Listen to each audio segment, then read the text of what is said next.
I only visited my mother's parents' house once, and the memory of it will never leave me. It was early spring, which meant rain in the city. A heavy rain would pound the streets for days at a time. It was a violent rain, one with crying winds and roaring thunder. Rain, even violent rain, never stopped me from playing outside. That day I was only 8 years old, and yet I was the captain of a great ship, one with large white sails and a deep cavernous cabin filled with the Queen's marvelous golden treasures. The rain danced on the deck, and giant waves licked the side of the ship. The combined forces drenched me to the bone. My ship was headed towards a massive wave, and I knew it would mean the end of me. Aster stood in the mud. She bore a sullen expression and held a small brown suitcase that looked like it had been chewed up by a man with many teeth and spit back out again. "We're going to Grandfather's. Clean up. Mother wants us to wear our Sunday best." She seemed flustered and worn out. Her flat tone frustrated and confused me. "Why do we have to dress up to see Papa?" I grabbed the suitcase from her. Its added weight nearly caused me to fall into the mud. "We aren't visiting Papa today. We're going to see Mother's father." She started back to the house, expecting me to follow. I dropped the suitcase. It sunk into a mud puddle, turning its light brown edges a deep black. "Why?" She couldn't be bothered to answer me. She picked up the suitcase and grabbed my arm, pulling me inside. It took what must have been several years to reach Grandfather's house in the rain. I feared the wind would tip that small carriage over, causing us to tumble out and to be crushed by the horse's flat hooves. Remarkably, we survived the ride. Grandfather lived in a large stone house at the edge of the moors in York. The storm turned the sky to night, and the moor into the open ocean with large grass waves crashing onto the road. The great house loomed over the ocean. It was a grand castle with spiraling towers and crumbling sides. I was certain it was home to a beast. I shuddered as we headed up to the drive towards its entrance. A line of servants stood outside with grey umbrellas over their heads. One rushed to my door and helped me step down. My feet landed in a puddle, speckling my light grey stockings with little brown spots. The servants looked back and forth between each other, their faces losing color as they quickly searched for something to dry my legs. My feet had already been caked in mud from earlier today. The servants led us into a large drawing room decorated with gorgeous dark green wallpaper and a plethora of small elaborate decorations and dark-colored velvety furniture. My eyes focused on a large cream armchair in the corner of the room, and I began to feel rather tired. I decided I'd go take a nap in it. Just as I moved my foot towards the chair, I felt a hand grab the back of my shirt and pull me back. Aster shook her head at me. "Come along, dear." I turned around to see one of the maids headed up a flight of stairs and quickly turned to follow her. We followed her into a long hallway and into a little room with 4 small beds and a chest at each bed's foot. "This will be your room for the next few days. If you need anything, ring the bell," the maid said, turning to leave. "Wait, miss, please. Might I stay in another room? I'm nearly 16. "Sorry, I'm afraid that's not up to me," the maid sighed. I made my way over to the little beds. "There are clothes in the chifforobe for both of you, and a bath round the corner. The mouse would like you to change and come down for supper in half an hour." Aster plopped down on the other bed and groaned. I made my way over to the chifforobe to see what I could change into. These outfits must have been made for a princess. They were made from beautiful colored fabrics, silky laces, and ribbons. I almost felt guilty touching them with my filthy hands. I was finally able to pull out a beautiful pale green dress and place it on the bed. "You can't wear that!"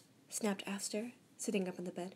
I ignored her and began to unbraid my hair and brush through it with my fingers. She reached for the dress, so I pulled it back onto my lap.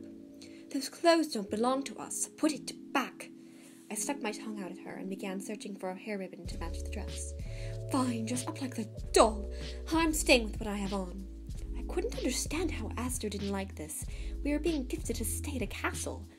I decided she was just being sour about the nursery, and that I would hate her for being so stuck up. After half an hour had passed, the maid came back to the room and led us downstairs into a large dining area.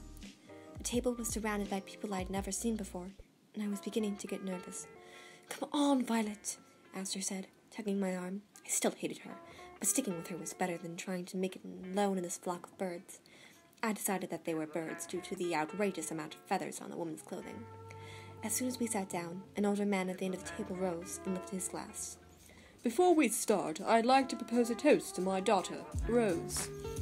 Everyone at the table stood up and lifted their drinks like the man had. I began to wonder if this man was my grandfather, but before I could ask anyone, my mother walked up to the man, and he put his arm around her. I waved excitedly at her, hoping she would see us, but asked her to grab my other arm and pulled me down, giving me even more reasons to despise her. The rest of the party was rather dull. The birds ate and talked until they started tumbling out of their seats and onto the floor due to outrageous merriment. Aster and I soon realized that we were not in fact needed at this party and snuck off towards our room. As we walked, I could feel the same warm energy overtaking me. I couldn't stop smiling, and for the first time that I could remember, I'd eaten too much and felt wobbly. Aster walked with the same dull moment that she always did. She didn't even eat anything at the party. I hoped maybe when we returned to our room she would lighten up, but instead she slammed the door and collapsed rather dramatically onto her bed. The room was warm and cozy. The brightly colored yellow wallpaper hugged me as I sunk into the fluffy goose-down blankets that covered the little bed. I was tempted to just remain in my current outfit and let the sheets lull me to sleep. Violet, have you any idea what the adults were talking about at the dinner party? I almost didn't hear Aster. She seemed so far away in that large, colorful room. Something about an engagement. What's it to us? The pillows smelled like lilacs. I could feel myself beginning to sink into this bed of soft violet flowers. Are you daft? That wasn't just any engagement they were discussing. It was our mother's. The flowers slowly wilted, causing me to fall into the mud hidden beneath them. When I awoke the next morning, I found Aster still asleep, with all of her sheets pushed over slightly to the side. I stayed on my nightgown and looked around for the maid, hoping she'd be willing to talk about the situation, but found nothing but empty rooms. I suppose they all went to breakfast. I decided I would explore the gardens outside, figuring no one would miss me or notice me wandering about.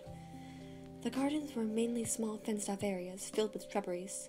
It was quite idiotic, if you asked me. Why would one need so many bushes? At the end of the garden, there's a small wooden gate covered in vines extended out from the plants growing around it. Beyond that, a moor. That's it. That's where I would go. No one would notice it. I would run off and start my own life as a woman of the moor, howling and moaning with the wind, gathering to survive. Or perhaps I could just explore a while.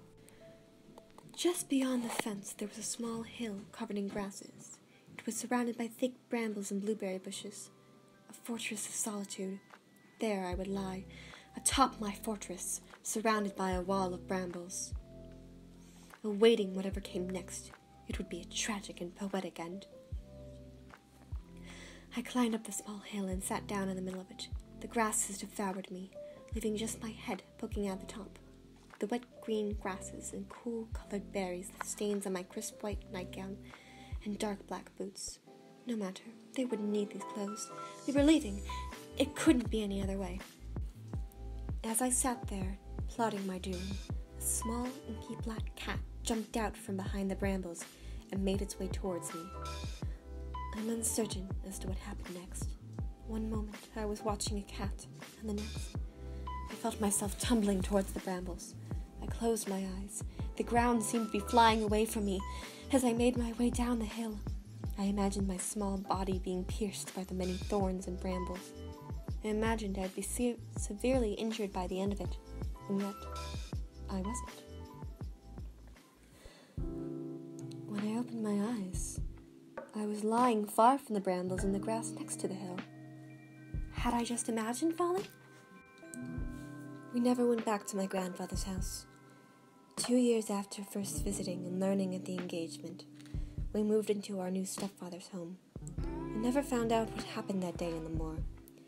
Sometimes I imagined that I had indeed fallen and been pierced by thorns, and that the life I was living was in fact the dream, and not the action of falling itself.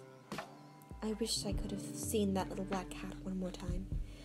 Maybe I could befriend it, take it back home with me, make a little bed in the corner of my room, where it could feel warm, get out of the wet grasses. But then, of course, what if the cat didn't like to be warm?